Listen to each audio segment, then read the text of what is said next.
This is Magic Carpet Ride, bringing you to a whole new world of media.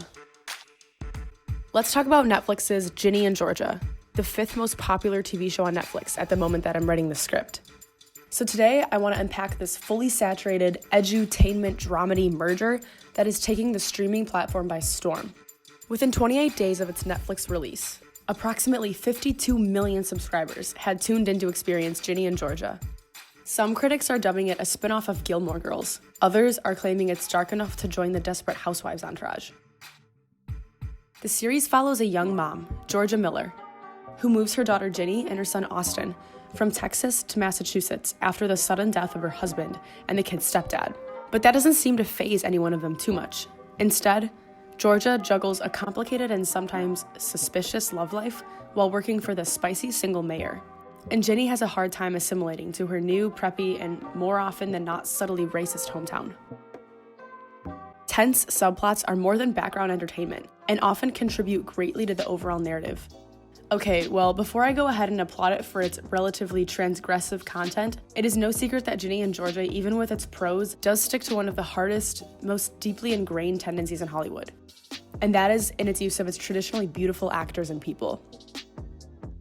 Like, actually, they're exhaustingly beautiful. And I say it's exhausting because the discussion I'm about to enter into requires that we talk about the depiction of certain issues alongside the characterization of who is having or experiencing those issues. Yes, I'm going to be talking about intersectionality, which for those of you unfamiliar with is the idea that everyone is a lot of things at once and they all play into our individual experience of privilege and oppression. So while we may see many unique age-specific, class-specific, gender-specific, race-specific struggles among others, these struggles are still somewhat idealized due to the fact that the character experiencing them is beautiful. Honestly, it is a problem that there are no fat characters in Ginny and Georgia, as well as within really any piece of media. Fat characters are generally hard to come by, and when we do, they still wholly conform to the harmful stereotypes which the Cooper test seeks to ward off. Those tropes of laziness, gluttony, stupidity, and overall just acting as comedic relief. In specific, Ginny and Georgia needs more fat character representations, which pass the Cooper test, and a less idealized overall town demographic of poster children for a Gap store sale. The series, in this sense, didn't reach its fullest potential. But then again, by these standards, literally no piece of media does. Anyway, Ginny and Georgia was released at a time when America and the world needed to see more of what young Black women, single mothers, Taiwanese Americans, queer youth, and the everyday struggles of high schoolers were like. So, following in suit of my last video, let's talk about disability. There are a few scenes with Max's dad, who is deaf and played by Chris Canopic. Despite being a minor character, Chris Canopic is actually deaf, and this representation is really good to see. Like I said before, we need disabled people playing disabled roles. And this is one step in the right direction. Following disability, mental illness is routinely depicted in the form of self-harm and eating disorders. And I predict mental illness is going to carry a lot of weight from here on out in depictions of disabilities and in contributions to diversity in media. Mental illnesses were just added to the list of the DSM's recognized disabilities. This means now, more than 25% of Americans, that's the same number who have suffered from a mental illness at some point in their lives, are considered to also have experienced a disability. And they now have a much greater stake for seeing a reflection of these experiences in the media that they consume. There are a lot of direct confrontations with racism, but not always blatant racism. I think in this country we're still deep in a mindset which only allows us to understand racism in its most Jim Crow form. That refers to extreme displays, using racial slurs, supporting segregationist policy, or promoting harm against racial minorities. As for the racism that Ginny faces, it's primarily characterized as microaggressions. Microaggressions are defined by the Oxford Dictionary Online as a statement, action, or incident regarded as an instance of indirect, subtle, or unintentional discrimination against members of a marginalized group, such as a racial or ethnic minority. And they're shown in Ginny and Georgia as an older white male teacher who just seems to prefer one student's work over another. A police car slowing down as they pass. But the most important part about the moments of clear racism in Ginny and Georgia is that they are probably debatable to a good chunk of the American public. I should have won, getting so clearly being racist. Why might this be a valuable aspect? Well, going back to what I just said, it's really hard for a lot of white or non-Black Americans to understand what a microaggression is, let alone recognize one, let alone recognize when they are delivering one. So seeing the way that a look, a comment, a subtle movement can be threatening, offensive, or otherwise make Ginny uncomfortable as a young Black woman, it can open a dialogue about what about all of these things are wrong and make it easier for us to avoid doing them and understand the harm they cause going forward. So my point is that depicting extremely subjective forms of microviolence is actually a really good way to shed light on the way that these things work around us. Something else that Ginny and Georgia does well that contributes to its depictions of certain types of microviolence are the ways that it showcases sexual misconduct. By sexual misconduct, I'm referring to the times where one character is made slightly uncomfortable by another character with a sexual innuendo or suggestion, because there's never really any overt sexual abuse or the like on screen. Although we can imagine, for instance, that Ginny's ex-stepdad was headed down that road, or that one guy friend who just touches everyone a little too much was too. Anyway, the fact that we see several repeated micro-sexual misconducts in the same way that the racism isn't outrageous and blatant, it is an important contribution to the way that we characterize sexual misconduct and assault, because they don't always have to be the nightly news horror stories that we expect in order to be a valid form of violation that needs to be intervened upon.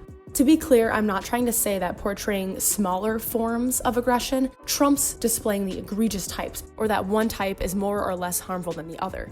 Just that the variety in the forms of sexual assault that we can see on screen is really important to maintain, as it widens our cultural understanding of what sexual assault is and how to actively work against it. There is an obvious effort to diversify the diversity itself within Ginny and Georgia. Whereas years ago, producers would have written in one supporting Black character and called it a day, we now have Latinx, Middle Eastern, African American, Asian American, and biracial characters, all filling substantial roles. Even more importantly, these characters are all dynamically linked to and implicated within such a range of social power structures, and displays a concept called categorical multiplicity. Categorical multiplicity is the idea that people inherently identify with and belong to a vast range of social categories, and therefore can experience simultaneous privilege and oppression in any different circumstance. In media, this is a virtue, since for a long time, while we patiently waited for Hollywood to catch up to the needs of an increasingly progressive audience, we saw diverse characters who were only diverse in singular ways. For example, people of color who could not also be lower socioeconomic status, white women who could not also be fat, and queer men who could not be of a racial minority.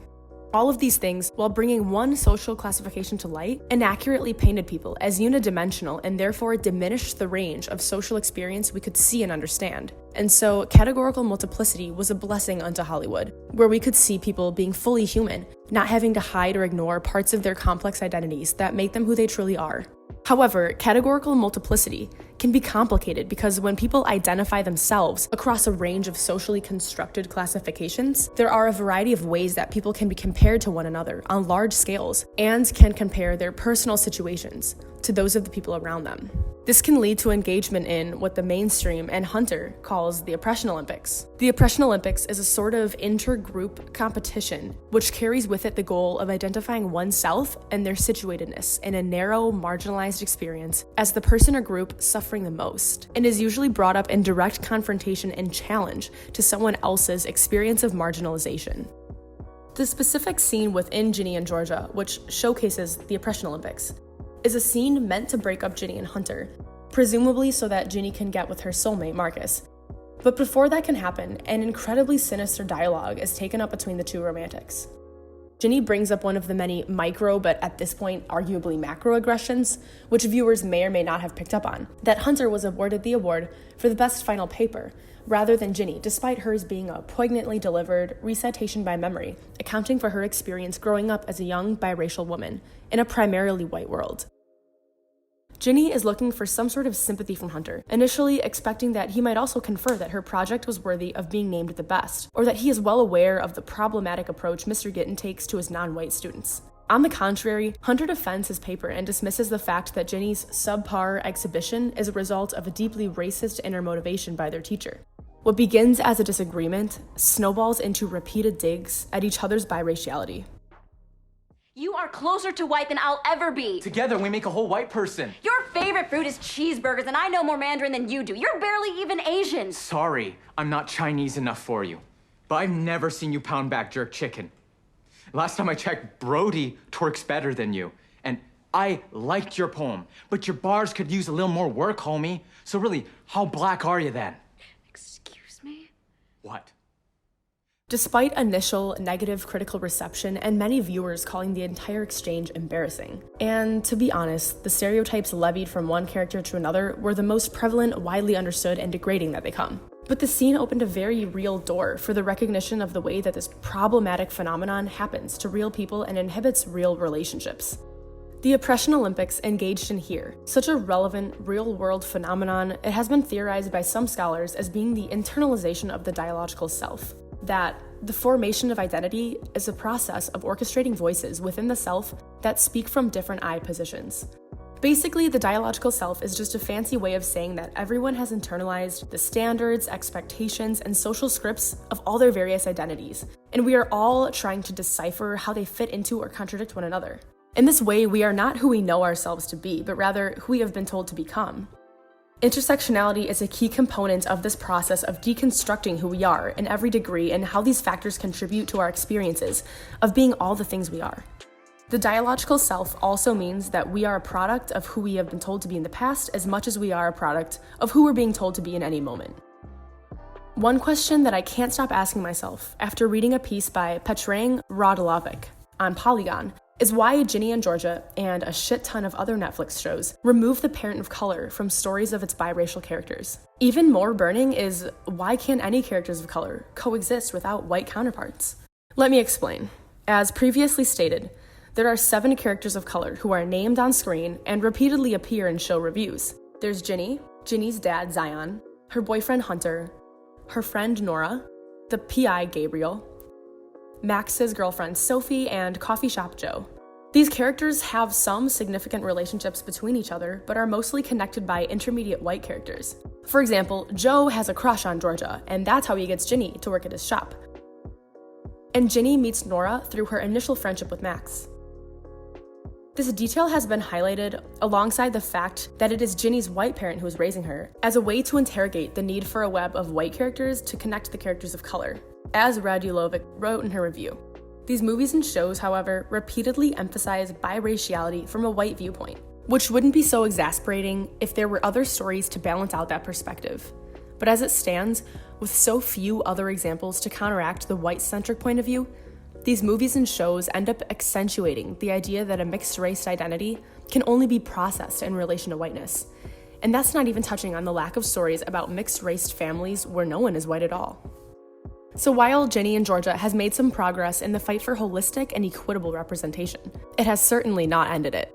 As media analyses often end on bittersweet notes of appreciation for and criticism of the art, the most important aspect to take away from it all is the need to continually make progress that can be built on, and to never allow for a backward regression into past failures. Audiences need to continually demand more from the things that they indulge in, and ultimately, it shapes our lives beyond the screen. White scholars and media creators alike, of all intersectional identities, need to understand that representation and analyses go hand in hand. As Mary Celeste Kearney describes, white scholars need to pay more attention to the margins where most people of color in media culture have long been relegated. White scholars need to attend to white supremacy and other systems of normativity that govern youth media texts, as well as their production and reception, not to mention our own critical vision. The intersectional approach, first conceptualized by feminists of color in the 1970s, is essential to these endeavors. So while many mixed reviews circulate online, with an overarching point of conflation being the show's chaotic mess of a storyline, perhaps that is expected, considering we rarely see characters and situations painted with as much complexity as this one. And I have a feeling that we'll see reviews like this for a while down the road, as our media and entertainment begin to encompass a lot more contemporary political and social issues, which play out in the real world around us. Well, no matter what, I would safely say that the confusion and chaos are expected as our characters on screen become just as perplexing as the people they embody in real life, and the problems that they face and overcome.